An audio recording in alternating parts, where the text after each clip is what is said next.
Hello, everyone. Good morning, good afternoon, good evening, wherever you are in the world.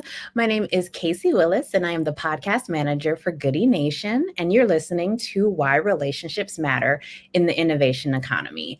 So, for those of you who don't know, Goody Nation is an organization that exists to bridge relationship gaps for so many underserved and deserving founders.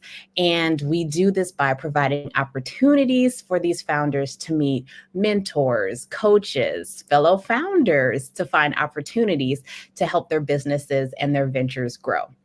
So why do we do a podcast called Why Relationships Matter? Most people think in the innovation space, it's all about getting the next deal and who's getting what funding, and yet, yes, that's important, but obviously you don't get to that point unless you're building the relationships along the way that are making your venture successful and that are putting you in spaces where you can even learn about these opportunities.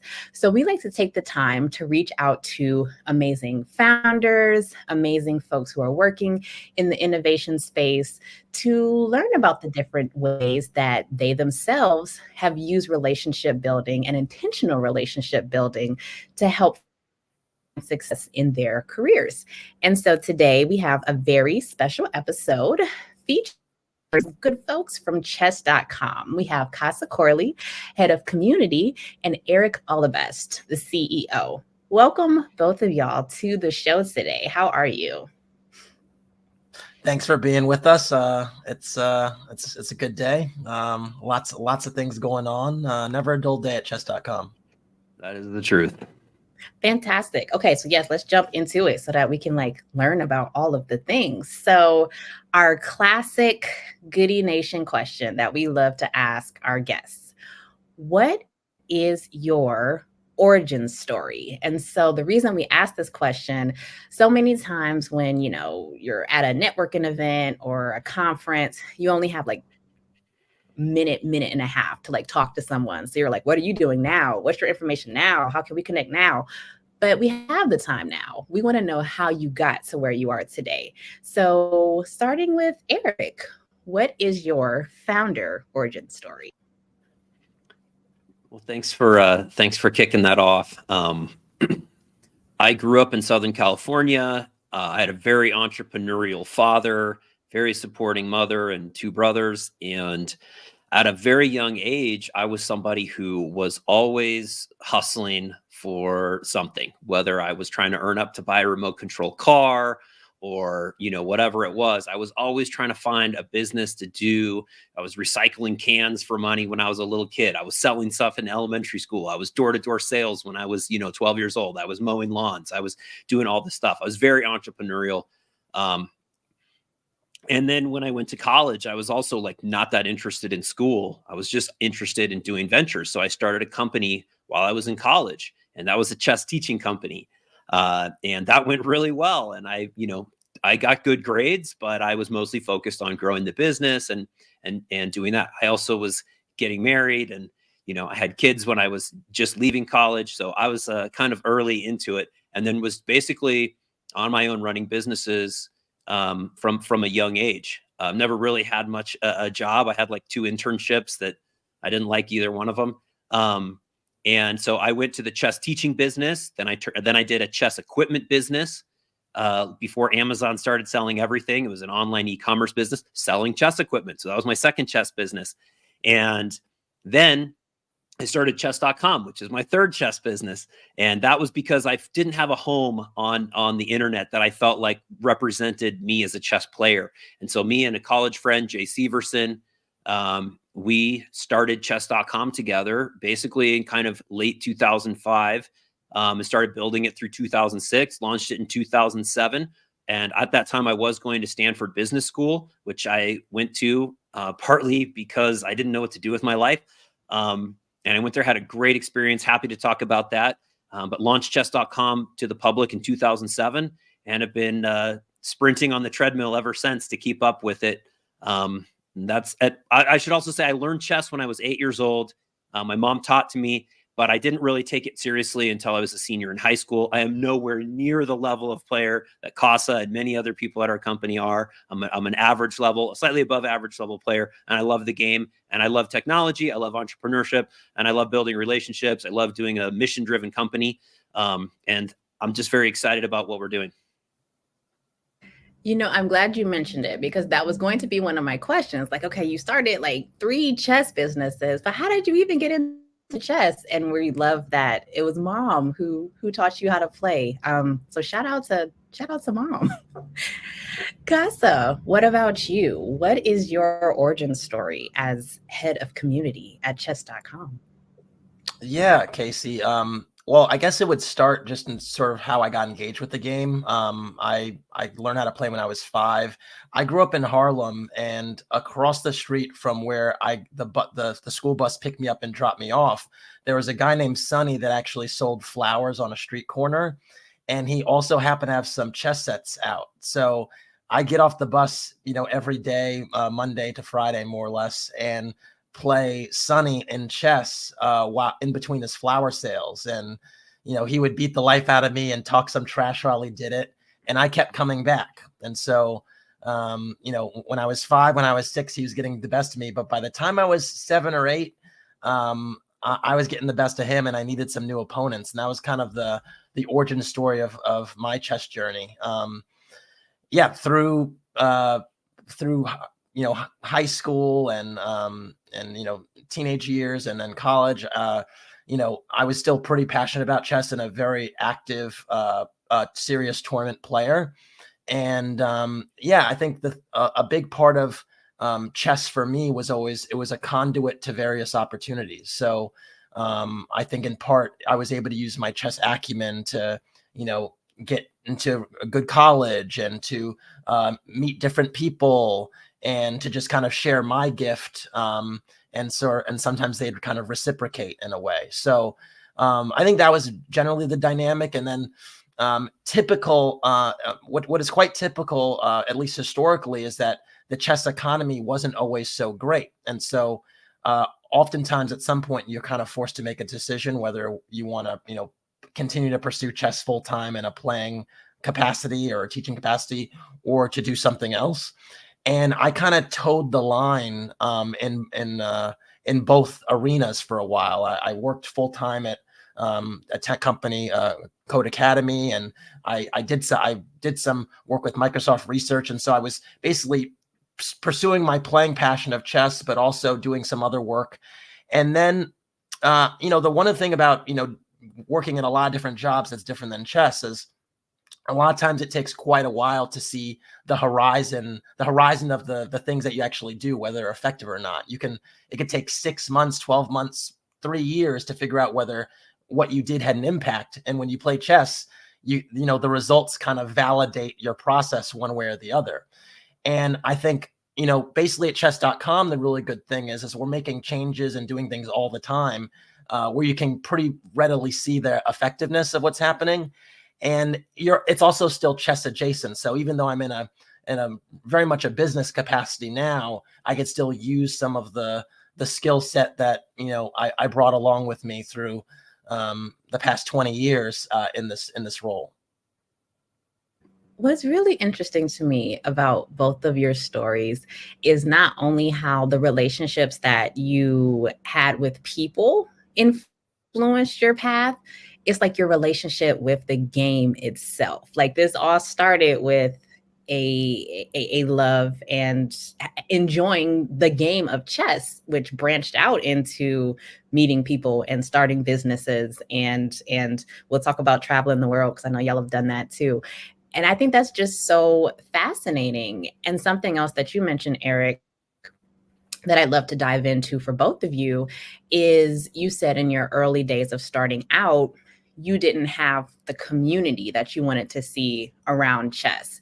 And so talk to me a little bit about being sort of like an ecosystem builder for the chess community, being a space for other folks who were like you, looking for a place where they can almost like have a social media for chess and to play people around the world and play strangers. Like, how did that concept start for you as being a chess ecosystem builder? That's a great question. And it was very much kind of the impetus for doing chess.com at the start. And, being a chess player kind of pre-internet was you and maybe a friend or two, and then your local chess club. And that's really kind of what you had. And then in the early days of the internet, there were places to play, but there really wasn't a community sense. There was kind of like just a game board, and you'd see a username and you'd play, and that was kind of it. And then there was a little bit of some forums here and there, but this was also at the time kind of in 2005 or, late mid 2000s that other sites that were communities were popping up, whether it was MySpace, whether it was, Friendster before that. And, I was kind of sitting there watching all this and saying, yeah, the internet's amazing as a place to gather people and have a community of like-minded people. And so we wanted that for chess, and it didn't exist. And so that's where we started. We said, hey, we want a place we can have our profiles and get to know people and have conversations and meet and enjoy the content in the community, not just play the game. Playing the game is great, super fun, but chess is an identity in many ways. And you wanted a place to go there and say, I'm with other people like me. And back then it was a much smaller number. Now, when I was in high school and college, like chess was kind of for nerds, and that was like a small group of people who did it. And now, like with my own son and my own kids in high school, everybody's playing chess, and it's changed and it's different. And the ecosystem and the climate, there's been a generational change of what it means to be a chess player. And there's now a community that's readily available, not just on chess.com, but on YouTube and on other sites and other places. And the community is so large, and people come together around their enjoyment of the game there. And yeah, I'm happy to be like a major contributor to that, a growth story. I think it's kind of mind-boggling at times how much we've done there and how far the community's come. And then, to bring on someone as amazing as Kassa, when we got to the size of our community and said, we need more people who can be in there and see the needs of the community and respond to them. And the both, the top players all the way to the world champions on down to someone who just learned how to play today. They're all part of the chess community. And we said, hey, Kassa, you got to run this for us. And he's like, all right, I'll do it. So anyway. Amazing. Beautiful segue, because what is really cool about this is a lot of times we talk to people about, how they built relationships to find investors, how they built relationships to find, other stakeholders in their product or their brand. But it sounds like this really started with, we have to build relationships with the community. Like, this isn't going to be successful unless we are being an authentic place where the community of chess players, chess lovers can come. So for you, head of community, Kassa, you come from the community, you are the community. How do you sort of see your role in building those relationships playing out? And I guess follow up, what in your time thus far has been one of the most exciting things as far as reaching out to your community, seeing how they're responding to the things chess.com is doing? Yeah. I just have to harken back to the mid 2000s for a moment, because I was like a teenager at that time. And a lot of, basically I was like sort of not at quite the earliest stages of the internet era as Erik may have been. I'm maybe dating him a little bit there, but I was in a place where I actually spent a lot of time playing in the park, and actually in a lot of in-person dynamics, and the online dynamic was not nearly as prolific as it is today. And so the way I see my own positioning within like the space is there are a host of young talents today that have only known playing online. They've only known dealing with computers and technology and so on to learn and improve their own game. And then there's a contingent that's my age or maybe 10 or so years older than me, that actually very distinctly know a time where they, primarily got better and improved their game with books. And so sitting in the middle of those two sort of contingents of chess players, it's very easy to kind of relate to both of those experiences and empathize with those journeys, because these players, have different needs and different experiences that they bring to the table. And so one of the things that we're doing, and one of the things that's kind of a huge privilege of, the chess community today and just the broader,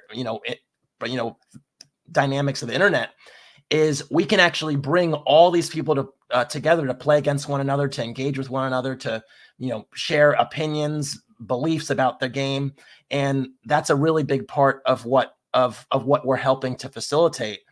And I think one of the things that chess.com has really done a great job at, before I joined and actually since I've gone here, is strengthening two different, very distinct contingents: the professional class, the professional chess players, the top players in the world, and the chess enthusiasts, because we have a host of really incredible events for the best players in the world, and they're followed online and they're well enjoyed and so on. But if you're someone that's just started out, we also want to be able to engage you in a meaningful way and kind of help you along your journey. And so we've really tried to marriage both those groups of people. And we have these incredible events. We have this Champions Chess Tour series. We have the strongest players in the world competing for really meaningful cash prizes in a way that helps to transform their own individual economies. But on the flip side, we have a chess.com community club that has tens of thousands of people, and we have a weekly slate of events for people that are just relatively new to the game and want to play and sort of starting to get that itch. Because I will tell you, chess is, regardless of your level, it can be extremely engaging and, dare I say, even addicting on some level. And what we want to do is cultivate that passion, or addiction, but really cultivate that passion, so that they continue their journey with us. That's so interesting. Maybe we're all sort of dating ourselves, but yes, I to that point, I learned how to play chess on computer in the 5th grade. So before I touched a chessboard, I too learned how to play on, I don't even know if it was online, but definitely on a computer. And so kind of on that point, yes, like we are in clearly a very digital world. You are an online platform that also has to, reach out to real people. And I was wondering, for both of you, do you have any sort of strategies for staying in tune with what, people are doing in real life? Like, do you still have to go to the conferences or go to the in-person meetups in order to funnel people over to the platform? Or do you primarily do your networking all online right now? And we can start with Erik. Well, our focus started online with all the tools that we could build to bring people together online. But what's interesting is that we have, in recent years, made a push back to over the board, or as we call it, OTB, or the offline world. And frankly, I would just turn it over to Kassa to explain a little bit more about how we support local clubs and federations and other types of in-person things. I would just turn it over, because Kassa has his fingers on that. Yeah, we do a lot of different things. Just to specifically answer sort of the question of how do we engage people, and one thing that I think chess.com has been very proud of is that we actually have a domain name that is extremely recognizable, right? So, Erik could tell that origin story, but basically we have an excellent domain name. Search works really well for us. So we actually don't have to do a lot of the things that a lot of other companies have to do to just get the word or recognition out on their product, right? The flip side is that we're in constant communication, and part of my job, personally, is to be aware of what's going on and what the pulse of the chess community, really is. And so getting a sense of that heartbeat comes in various ways. One way is just by talking to many of the top players in the world on a pretty regular basis to get a sense of their sentiments around our events, and what they would like to see improve, what they really love, because having those kind of relationships with top players is important, because they're in many ways they're the lifeblood of the best of what chess can be. The flip side is we have a lot of different spaces on our site where folks can engage and communicate and talk about things, and it's just kind of keeping an ear to the ground and being aware of what the discourse is. So there's a huge element of just really listening to a lot of folks.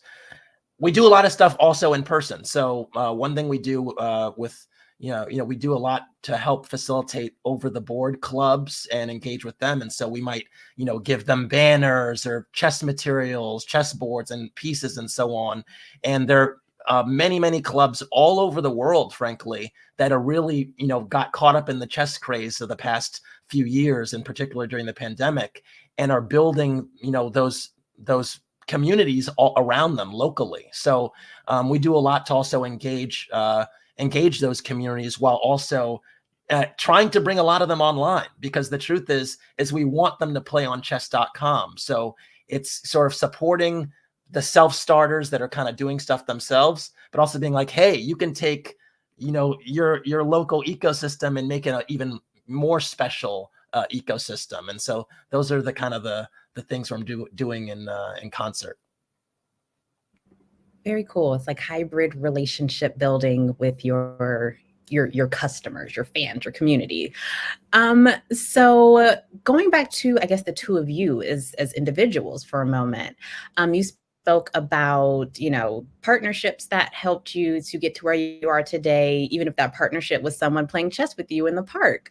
And so I'm curious along that line about any mentors that have either guided you along the way in your chess career, in your tech career, in just like your life, helping you to be a better person. Is there any mentorship relationship that has been influential in your journey? Go for it, Erik. I will say I have had great co-founders. That's, Jay and Danny and others in there that we've, been in the trenches together for a long time, working together. I've had great professors at schools. I've had classmates who've been helpful at times. I've had wonderful supportive parents, but probably my biggest mentor has really been my wife. And that is because she has been the person who really taught me that relationships matter. I think I will say when I met my wife at a young age, I was 18, we were both 18. I was not the friendliest person. I was very task oriented and very direct, overly direct, and just a little robotic at times, passionate and emotional, but didn't tend to the value of relationships. And my wife has done a great job mentoring me on how to value and invest in relationships, including in myself, including in our marriage, including with our 4 kids, and all of that I learned through with her and with marriage therapists and with all the different people, that have helped me be a better person myself, to then use those same skills in the business world, which I do all the time. I mean, a massive amount of what I do is either a conflict resolution or helping somebody who doesn't feel valued in a relationship feel valued, or helping somebody build their relationship to our company or to the projects they're working on. My whole job is building relationships all the time. And I have all the best tools that I have around listening and validating and supporting and, bridge building and consensus building and, all of those great things, and being warm and learning how to smile. All of those things came from my amazing wife. And so she's really been my mentor. And, I'm grateful to her for the patience she showed as she, helped me be such a better person. We love that. Yes. Shout out to the queens. Okay, I'm not going to say anything else chess related, but that was lovely. Absolutely lovely. Kassa, how about you?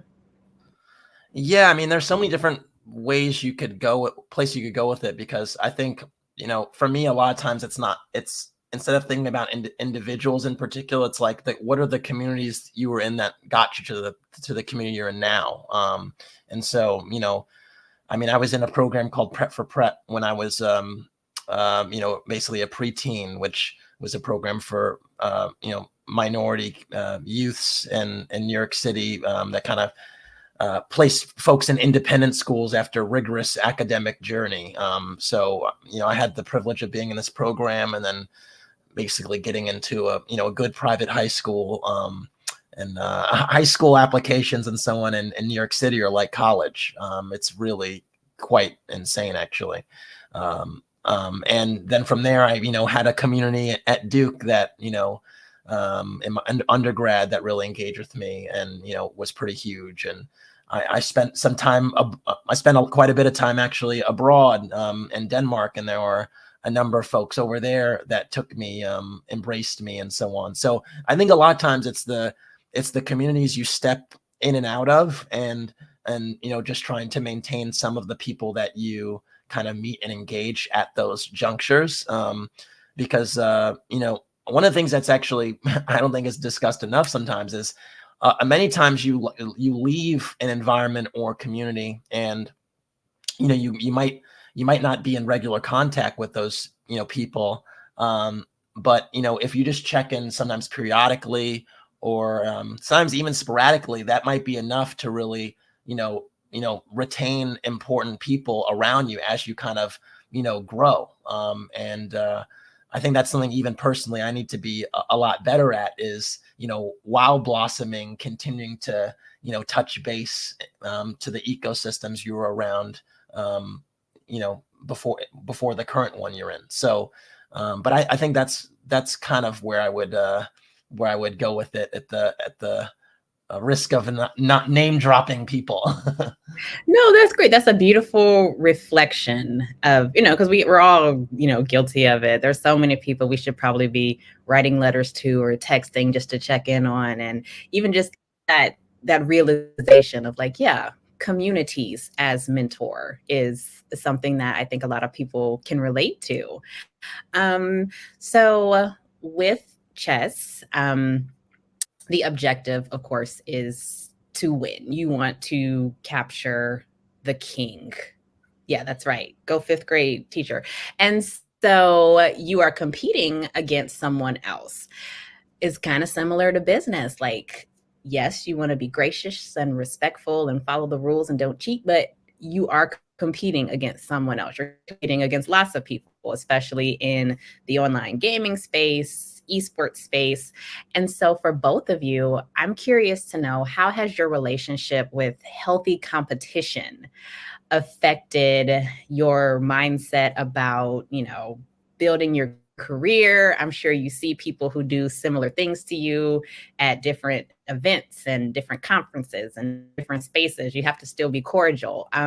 How has healthy competition helped you with relationship building? And we can start with Kassa this time.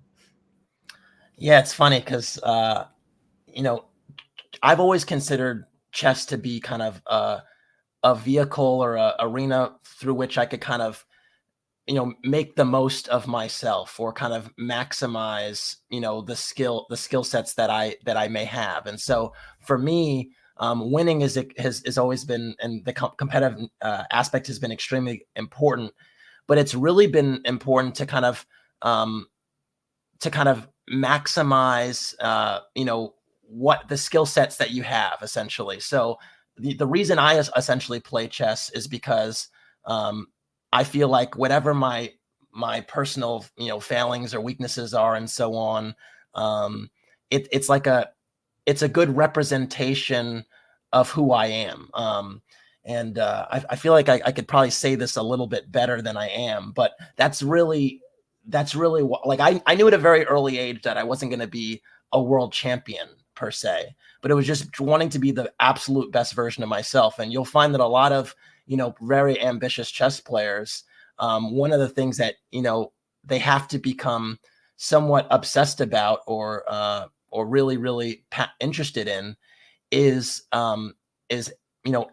doing postmortems and analyzing and reanalyzing and being extremely introspective about the decisions you make. And so to take that back to business, every chess game you play, and on chess.com, we even have tools that help you do this. You can go over your games and see what you did wrong or what you could have done better and so on. And so there's a little bit of a disequilibrium that happens every time you lose. And going back and literally taking note of all those decisions and having takeaways and learnings to kind of move forward it's a process that becomes embedded in you, and it's something that, is integral in business. So when we're making a lot of decisions on chess.com, we're looking at, did this decision work? Did we meet our goals? What were the takeaways? What might we do better based upon what we learned? And it's that sort of wash, rinse, and repeat process that's the parallel I would draw. Very cool. So not even competition with another entity being the focus, competition within yourself and wanting to figure out, like, what can I learn from this? Oh, I did lose. What can I do better? Yeah, very important. Very cool. Erik, same question. Healthy competition. How has it helped you in your ventures? This may not be the answer you want to hear, but I really don't focus on this very much. I'm very much in the school of thought and belief that you should only focus on the things you can control. You can't control your competition, so why focus on it? Sure, you can stay a little bit informed and understand, but you can only do what you can do, and you can only, control what you can control. And so, I very much try to do the very best I can with the vision that we have to build the products that we think are best, and to, serve the chess community the best we can. And they will make the choices of how and where they want to play chess and consume content and use products and do that. So honestly, I don't spend a lot of time thinking about competition in that way. Like, we're doing our job to serve, and hopefully that is seen. Now, that's probably easier to say when you're like us, where you're in the kind of dominant market share position, where most of the, chess played online is played on chess.com by a wide margin, and we're the largest community, et cetera. But, it still doesn't mean that, the scales couldn't tip if we started to do things that weren't good for our community, or, et cetera. Then obviously we would lose market share. So, I would also say that it's a little bit unfair for us that we get to focus on the mission and the stewardship of chess above all.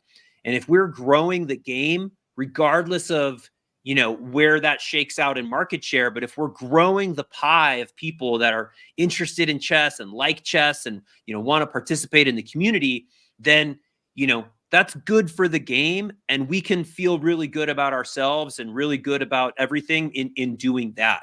And so we don't really feel like it's a competitive dogfight world where we're kind of about the competition. It's just not our mentality and not our viewpoint. But that's just how we look at it. No, that's nice too. Everything doesn't have to be like, yes, these are beautiful personal reflections on competition. And that's what we love. We love the individual perspectives of folks. And so, speaking of, I guess, individual perspective of folks for both of you, as we sort of wrap up, is there any sort of last thing that you want people to know about chess.com, about the mission, and follow up for both of you? How can people find out more about you? Is it just going to the website? Is there any social media you want to drop? I might start with the head of community for this one, if that's okay. Yeah. It's really been a great last few years in particular for chess. There are more people playing the game than ever before. Chess has been, a noteworthy news item for, a host of different reasons. Entertainers, athletes, all types of people are really interested and curious in the game. And so, it's really a great time to start and engage, even if you have, zero experience. And chess.com is frankly an excellent place to do that. I think what I'm most excited about is that as the game grows and there's more visibility on it, we start to see so many different people kind of enter the space that haven't before. And I think, chess people for a long time have seen its value. I think a lot of, educators have also seen the value of chess on young people and just, mental acuity and so on. Yeah, I don't know where else, what the second, I don't recall the second question there, but I could just very confidently say that we've worked very hard to basically have something for every type of player, any type of person on their journey. And so that's, I think, the thing that I think we're pretty proud of with where we are with chess.com. Amazing. Yes, the second part was just where can people find out more about you, but it sounds like chess.com is the place. You can find us on any social, YouTube, Twitter, everywhere you want to look. Just look for chess.com and we're there. I wanted to hit back on something that you said, which is, about our relationships. And I want to share that one of our stated company values, we kind of have three: serve our community, grow the game, and be the best possible place to work. And that's really one of our stated values. And we understand that our relationship with the people who work at this company is one of the most important things that we have. And I am super proud of the fact that we have an incredibly low turnover rate. Almost nobody ever leaves our company, voluntarily. And, we just have a really pleasant place. And we have so many people who've worked with us for, 10 plus years. And that's fairly rare. But a lot of people just make this their home, both as chess players and community members, but then also as people working in chess. And that's something I'm tremendously proud of, that we get to employ, more than 700 people in a business, in an industry, in a hobby that they love so much. So I'm very proud of that. Amazing. Just having y'all on as a company that started from a passion that you all discovered when you were younger, as a company that wants to be an ecosystem builder for other folks, whether they're new, whether they're master players, to be able to find community. This is why relationships matter. Even what you just said about the company itself, having your employees feel valued and feel like they're supporting the mission and wanting them to continue to being a part of it. This is why relationships matter. And so for all of you listening today, I hope that you gained some insights or even just heard a little bit about something that resonates with you in your business and your venture. If you're just listening because you support the innovation economy, that's fine too. But we hope that you will do something that's intentional today to help another, founder, help another person in the startup space, whether that is sending an email, shooting a text, reaching back out to one of your old communities and saying, oh, I heard about this thing. Maybe you guys should connect. You don't know what small thing could possibly be something that's going to be that next pivotal step for somebody in their career. Again, that's why relationships matter. And so we want to thank our amazing guests today, Erik and Kassa, chess.com. Y'all go check it out. And as the Goody Nation founder, Joey Womack, always says, stay magnetic and outwork yesterday. Thank you for listening.